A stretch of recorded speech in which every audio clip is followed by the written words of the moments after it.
seçim hakkında artık bizim bütün düşüncelerimiz hepimizinki bir aslında. Yani hepimiz aynı düşüncedeyiz. Ben burada kalmıyorum, yurt dışında kalıyorum.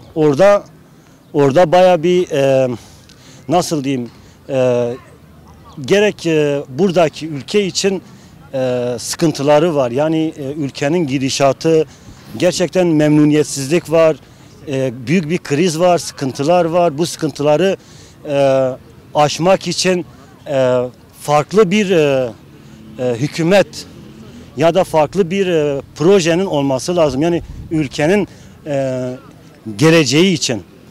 Ben şahsen diyorlar işte orada işte Avrupa'da her şey bitmiş falan, öyle bir şey yok. Yani gerçekten insanların bu algısını ben şahsen şey yapamıyorum. Yani ben bile beyin olarak yani onların o seviyesine gelmeye bile düşünmek bile istemiyorum. Yani o düşüncelerini halen mantığımız almıyor. Nasıl bir mantıkta veya nasıl bir geçim sağlıyorlar ya da nasıl bir getirileri var ya da gençler hakkında görüyoruz, yani gençlerimizi görüyoruz. Bu gençler hakkında nasıl bir gelecek sunuyorlar ve bu sundukları şeyin altındaki zeminin ne kadar kaliteli olduğunu hepimiz aslında görüyoruz. Yok. Çünkü öyle bir şey yok.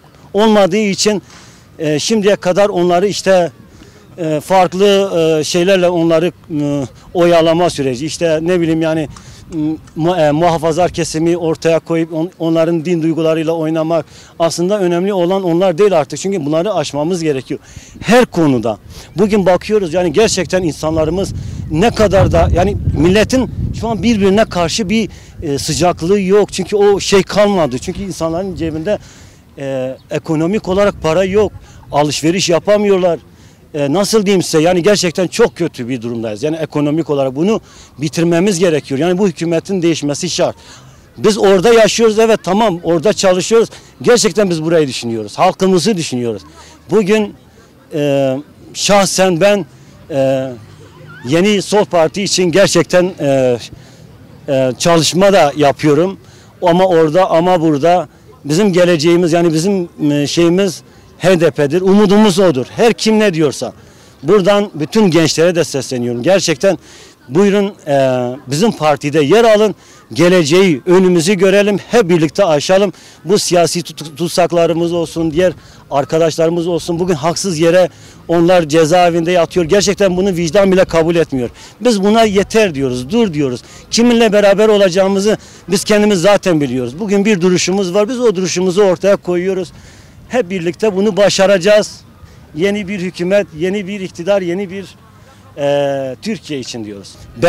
Benim şu an fikrim, şu anki benim net fikrim, ben burada söylüyorum, bunu kayda alın, 77 milletvekiliyle biz mecliste olacağız. Yani ama öyle ama böyle 77 milletvekilimizle biz mecliste olacağız. Genellikle kurtaran da herkesin bildiği gibi HDP öndedir. Cumhurbaşkanı şeysinde de Kılıçdaroğlu'nu tercih ediyoruz. Bu iktidarın 20 senelik herhangi bir şey beklettiğimiz bir şey yoktur. Onun için Yeşil Sol Parti diyoruz. Ve Kılıçdaroğlu Cumhurbaşkanı şeysinde de Kılıçdaroğlu diyoruz. Şimdi genel anlamda ülkenin içinde bulunduğu duruma bakınca 21 sene önce Kürt sorunu benim sorunumdu deyip gelen iktidar günümüzde tekrar beyaz toroslara döndüğü bir güne geldik. Bunun için tabii ki bizler bir Kürt ferdi olarak öncelikle bizim amacımız Kürt sorunun çözülmesidir. Bunun için de çözümü biz artık AKP iktidarından değil, daha çok şu an gelebilecek olan Sayın Kemal Kılıçdaroğlu ve Yeşil Sol Partisi'nde arıyoruz. Bu nedenle oyumuz milletvekilinde Yeşil Sol Partisi'ne, Cumhurbaşkanlığında da Kemal Kılıçdaroğlu'na vereceğiz. Kendi tahminimce, öz tahminimce 80'in üzerinde bir milletvekili çıkaracak. Umarım daha çoktur, umarım yüzleri aşar. Önemli olan bu değil gerçekten. Kaç vekilin olması değil. Önemli olan gerçekten soruna nasıl müdahale edebileceğimiz, nasıl bir çözüme gidebileceğimiz. Bizim için bizi kim ne kadar savunuyor, ne kadar çok savunabiliyor o önemli. Bu CHP ise CHP, Yeşil Sol Parti ise Yeşil Sol Parti. Lakin ülkemizde artık bir darboğaz var. Varlık ve yokluğu yaşıyoruz. Günümüzde tarihten bugüne baktığımız zaman belki de bu ülke bu kadar zor bu kadar kötü bir dönem yaşamadı. Bu yüzden artık bir filozofun bir lafı vardır. Değişmeyen tek şey değişimi kendisidir der. Artık bu hükümetin değişmesi gerektiğini düşünüyoruz. Bir yere kadar yönettiler, bir yerden sonra duraklama dönemi ve bundan sonra çöküş başlamıştır. İnsanlar mutsuz. Şu an gençlerimize bakırız. Mesela biz 20'li yaşlardayken hayal kurabiliyorduk. En azından bir umut görebiliyorduk ama günümüzde o umudu bulamıyoruz artık. Hayal kuramıyoruz çünkü insanların hayallerine pranga vuruldu. Öyle bir ülkede yaşıyorsun ki düşünmek suç, konuşmak suç, görmek suç. Bizler bu ülkenin fertleriyiz. Konuşmayacaksak, düşünmeyeceksek, tartışamayacaksak, sorgulayamayacaksak bizler bu ülkede neden yaşıyoruz? Zaten baktığın zaman da insanlar yaşamak istemiyor. Bugün binlerce gençlerimizin imkanı olsa yurt dışına çıkmak için her yolu deniyorlar. Bunun sebebi de ülke yönetimidir. Neden ülke yönetimidir? Çünkü genel problemlerde Kürt sorununda çözümsüzlük, ekonomide batış, inşaat sektörü bitmiş, çiftçilik bitmiş, tarım bitmiş, hayvancılık bitmiş. Ya biz vergi veren bir ülke olarak, en çok yüksek vergi veren bir ülke olarak mutsuzuz. Bize yollar yapılıyor. Bizim paramızla yapılan yollardan parayla geçiyoruz. Böyle bir ülkede yaşıyoruz. Ve o yapılan yol bize minnet olarak geliyor sanki mükafatmış gibi. Zaten devletin asli görevidir insanları mutlu etmek, insanlara hizmet etmek. Bu hem belediyelerde hem genel hükümet yönetimlerinde ama bugün ülkemizde o değil. Sayın Cumhurbaşkanımız var mesela Recep Tayyip Erdoğan. Cumhurbaşkanı diyemiyoruz. Neden? Çünkü sadece partili başkan olduğu için, sadece AKP'ye, AKP yandaşlarına, AKP seçmenine hitap ettiği için. Ama cumhur demek bütün halkı kapsamaktır. Bunlar bizde problem yaratıyor. Bunlar bizi umutsuz bırakıyor. Bunlar bizim hayallerimizi yok sayıyor. Bu yüzden artık değişimin olduğunu düşünüyoruz.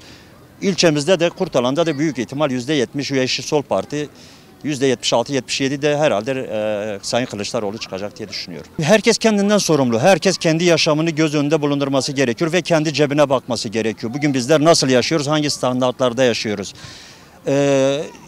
Çoğu insanla mesela röportajlarda görüyoruz ki efendim diyor kafeler dolu, efendim bak giyinmişsin, efendim cebimiz. Ya bizler giyinmeyecek miyiz arkadaşlar? Bizler yemeyecek miyiz? Hani bizler bir çay içmeyi lüks mü görüyoruz bu ülkede? Nasıl bir mantık bu? Sandığa gidecek insanlar tabii ki kendi yaşam standartlarına bakacak. Beslenebiliyor muyum, yaşayabiliyor muyum, konuşabiliyor muyum, düşünebiliyor muyum? Eğer gerçekten bundan memnun ise, böyle bir yaşamdan memnun ise, bir domatesi, bir soğanı, atıyorum bir biberi 30-40 lira alıyor ise ve bundan memnun ise oyunu versin malum yere. Ama ben memnun değilim diyorsa tabii ki oyunu Yeşil Sol Parti'ye ve CHP'ye vermek zorundadır bence yani.